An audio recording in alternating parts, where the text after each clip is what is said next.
Billy the Kid, the most infamous outlaw of the American West. Legend says that he murdered one man for each of the 21 years that he lived. And even though the law often caught up with Billy, he always managed to escape. Until one man declared that he would not rest until Billy the Kid was dead. This is the story of the real Billy the Kid.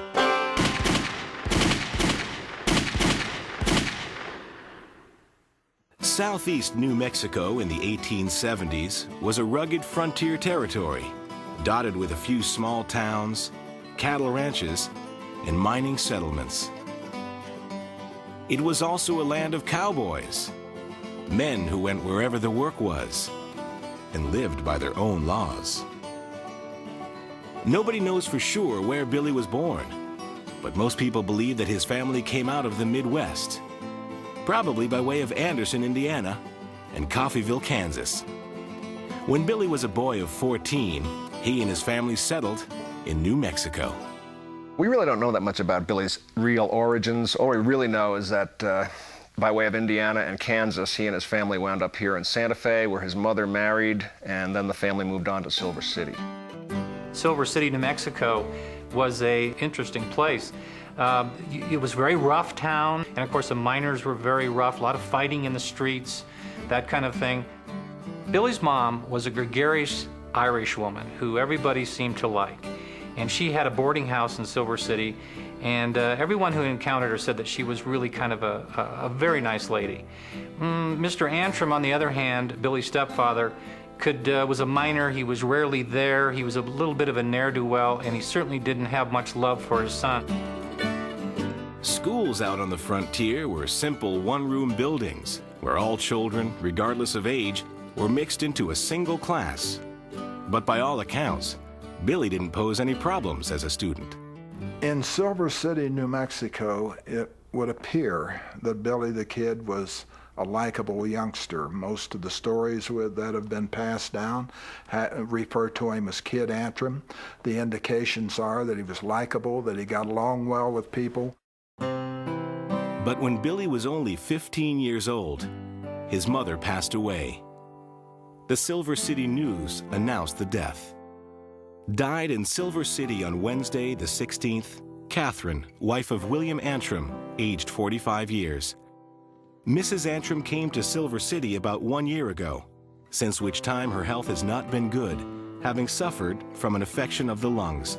Believing that he was in more trouble than he really was, Billy fled west, across the New Mexico border, and into Arizona. Arizona offered Billy a whole new world of possibilities. There was plenty of cattle to be rustled and saloons to amuse himself in. Billy took to this new life like a fish to water. Billy's life in Arizona is shrouded in mystery. We do know that he hung out with the wrong crowd. He was increasingly getting into trouble, stealing saddles and horses from the soldiers around Camp Grant, Arizona. And he was arrested several times, or they tried to capture him. Stealing horses is an accepted thing. If you're going to get around, there's only one way to get around. There are no automobiles, there are no trains. If you're going to move around, you either walk or you ride. Billy got caught twice for rustling, but there didn't seem to be a jail that could hold the Kid. Security was bad, and frankly, it cost money to feed a prisoner, so many sheriffs were not unhappy to see the prisoner leave. At that point, he didn't have to worry about it anymore. The prisoner was gone. He was now someone else's worry because the prisoner invariably left the vicinity. He went somewhere else. Even with the odd night in jail, life was good for Billy. Rustling cattle made for easy money, and he was a good card player. But Billy's life as a petty criminal was about to change forever. Wendy Cahill was a bully, and he was in a bar in Bonita, and he started accosting the Kid, making fun of him, and he called him a pimp, this is in the record, and a son of a bitch. And he pushed Billy down and sat his knees on his shoulders so that he couldn't move, and started slapping his face to mock him and make fun of him. But as they rolled around the floor, the kid managed to work one of his hands to a pistol that he had in his belt, and he finally got it out, and he fired directly into Cahill's belly. He jumped up, ran out of the place, jumped onto a horse that happened to be tethered outside that also happened to be a racehorse, and took off like there was no tomorrow. I wouldn't call murder normal for the time period in which Billy the Kid lived, but murder was almost an accepted thing. Those things happen. Men traditionally went out to the bars, went out to the saloons. They tended to live together, to drink together, to gamble together. And very, very mean things, and he had to hold his own in that crowd. I think that's very telling, and it's an early indication that this was somebody who was going to be somebody to not be trifled with. His time with the Outlaws paid off. By the time Billy rode into Lincoln, New Mexico in the fall of 1887, his skill with a six-shooter impressed the locals. Lincoln resident Frank P. Coe recorded his very first impressions of the Kid. "I saw that the Kid, as we had nicknamed him, was a fine shot with a rifle. He could take two six-shooters, loaded and cocked, one in each hand, his forefinger between the trigger and guard, and twirl one in one direction and the other in the other direction at the same time." But the seemingly peaceful town of Lincoln was really caught up in a mighty power struggle. L.G. Murphy and Jimmy Dolan, the town's leading businessmen, were fighting to defend their monopoly against some upstart newcomers. Murphy and Dolan owned the biggest building in town. If you wanted to trade or you wanted to buy or you wanted to sell, you had to go through Murphy and Dolan. They controlled the trade. They controlled the money. They controlled who bought what. They controlled who sold what. But Murphy and Dolan's grip on Lincoln's business was being challenged by a young Englishman named John Tunstall. With his partner Alex McSween, the audacious Tunstall had opened his own general store in Lincoln. In 1877, John Tunstall came to Lincoln and went into competition with the firm Murphy and Dolan. And Tunstall vastly underestimated who he was dealing with. He basically thought he could put these guys in their place with a few sharp words, which was a fatal mistake, as it turned out. Jimmy Dolan's idea of good management was simply to kill anybody that got in his way. The Kid came into Lincoln County not knowing anything of all this struggle, this power struggle that was going on, and got a job with John Tunstall, who was hiring cowboys with an eye to their handiness with a gun at the time, and he took the Kid on. He gave the Kid a rifle and he gave him a horse, and these are probably the first presents that anybody ever gave him. No doubt there was at least some kind of a close relationship there. I would say that any Englishman with that kind of a funny accent would attract people to him. And he no doubt would have attracted this young, naive youngster who we today call Billy the Kid. The feud between the two warring parties of Lincoln soon came to a head. On February 18th, 1878, Tunstall, Billy, and a few others were taking some horses into Lincoln when they were surrounded by some sheriff's deputies loyal to the Murphy-Dolan side. I think for the first time in his life, Billy the Kid felt like he had a chance and had a decent, legitimate life. And that was ripped out from under him with the murder of John Tunstall. That night, Tunstall's friends met in Lincoln. Alex McSween called upon the men to avenge Tunstall's death. Dick Brewer, Tunstall's foreman, agreed to lead the group. Among many others, he was joined by Charlie Beaudry, Doc Skurlock, Tom O'Folliard, George Coe, and of course, Billy the Kid. They called themselves the Regulators because they were going to regulate justice. But to be honest, they had warrants for all of the killers of Tunstall, but to be fair to the other side, they really treated those warrants more like hunting licenses than warrants. Legend says that Billy the Kid stood over Tunstall's grave and it threatened revenge on everyone who did that.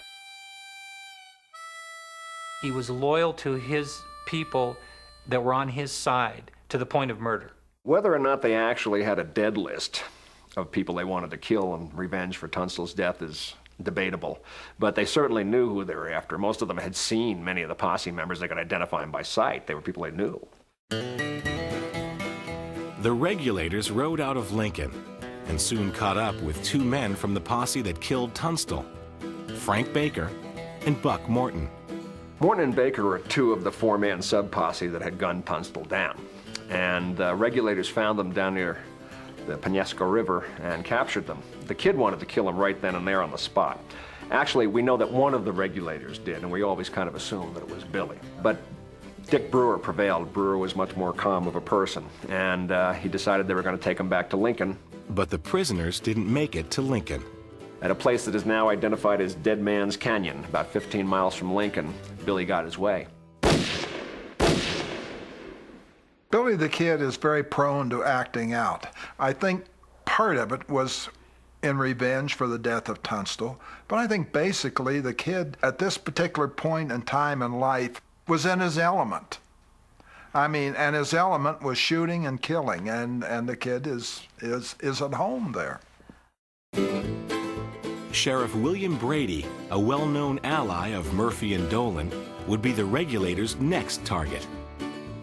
They saw Brady and his men walking down the street, and just on a spur of the moment, and they ran out to the alley next to the Tunstall store, and there was a gate used to run across that alley, and they took cover behind that. And all of a sudden, fire erupted from the inside of the corral of the Tunstall store. In May of 1878, Territorial Governor Samuel Axtell, concerned about all the increasing violence in Lincoln County, issued a proclamation calling all men now under arms to disarm and return to their homes. But the proclamation was ignored. Everyone goes on killing each other. Everybody's got blood in their eye, and they're just, the ball is open, and they're going to do it to the dance to the bloody end. The bloody end was soon to come. 2 months later, the Regulators found themselves back in Lincoln. Trapped in Alex McSween's house, they were completely surrounded, not only by the new Lincoln County Sheriff, George Pepin, and his men, but also by Colonel Nathan Dudley and the U.S. Cavalry. Clearly, the law had had enough of the Regulators. Somebody set fire to the McSween house. The Regulators were being burned out. The McSween house is now on fire, and it's burning room by room, burning very slowly. Billy the Kid says, we're going to make a break for it. He grabbed McSween, who was sitting with his head in his hands, and shook him, told him to get ready, they were going to make a break. Then he asked for volunteers for a decoy party. Anybody ever says that Billy the Kid was a coward doesn't know what they're talking about, because he and his 4 volunteers came out the back door of the McSween house into a hailstorm of lead. McSween is riddled with bullets. The kid escapes into the river bottom, up the other side, spends the night on the other side somewhere in that mountain. Actually, it is quite extraordinary that anyone escaped from that house. I mean, there was lead flying everywhere. Billy was known for escapes anyway, but even for him, this was something, because they ran through what I can only describe as a hailstorm of bullets.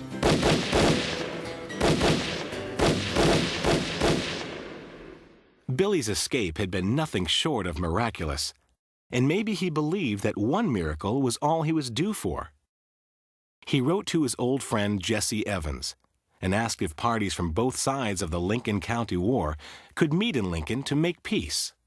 They met on opposite walls during the night and came out in the street, shook hands, and wrote up rules of how they would have the peace. But the meeting broke down when the men got drunk and the ever-volatile Jimmy Dolan accidentally shot a lawyer named Chapman. So much for peace. Billy must have felt that the Chapman incident would bring him more trouble, because 1 week later, New Mexico's new governor, Lew Wallace, received a surprising letter from the kid. I was present when Mr. Chapman was murdered and know who did it. If it were not for the indictments, I would have made that clear. He risked his life to testify, and Wallace never even got in touch with him. The kid is incarcerated only for a brief time, and he gets to thinking, I'm not sure Wallace is going to drop those charges against me, so as a result, the kid simply leaves. Once again, Billy left Lincoln. Now a famous outlaw, his only option was to return to what he knew best, life on the lam, hiding out in the hills and rustling cattle. Always a faithful friend, he rejoined his former regulators, Tom O'Folliard and Charlie Beaudry. But the group made the great mistake of stealing 118 head of cattle from cattle baron John Chisholm. Chisholm was not amused and decided that Billy needed to be dealt with once and for all. In Chisholm's view, there was only one man up to the task: Pat Garrett. Cattle baron John Chisholm decided that Billy had to go, basically, and he backed Pat Garrett for sheriff of Lincoln County.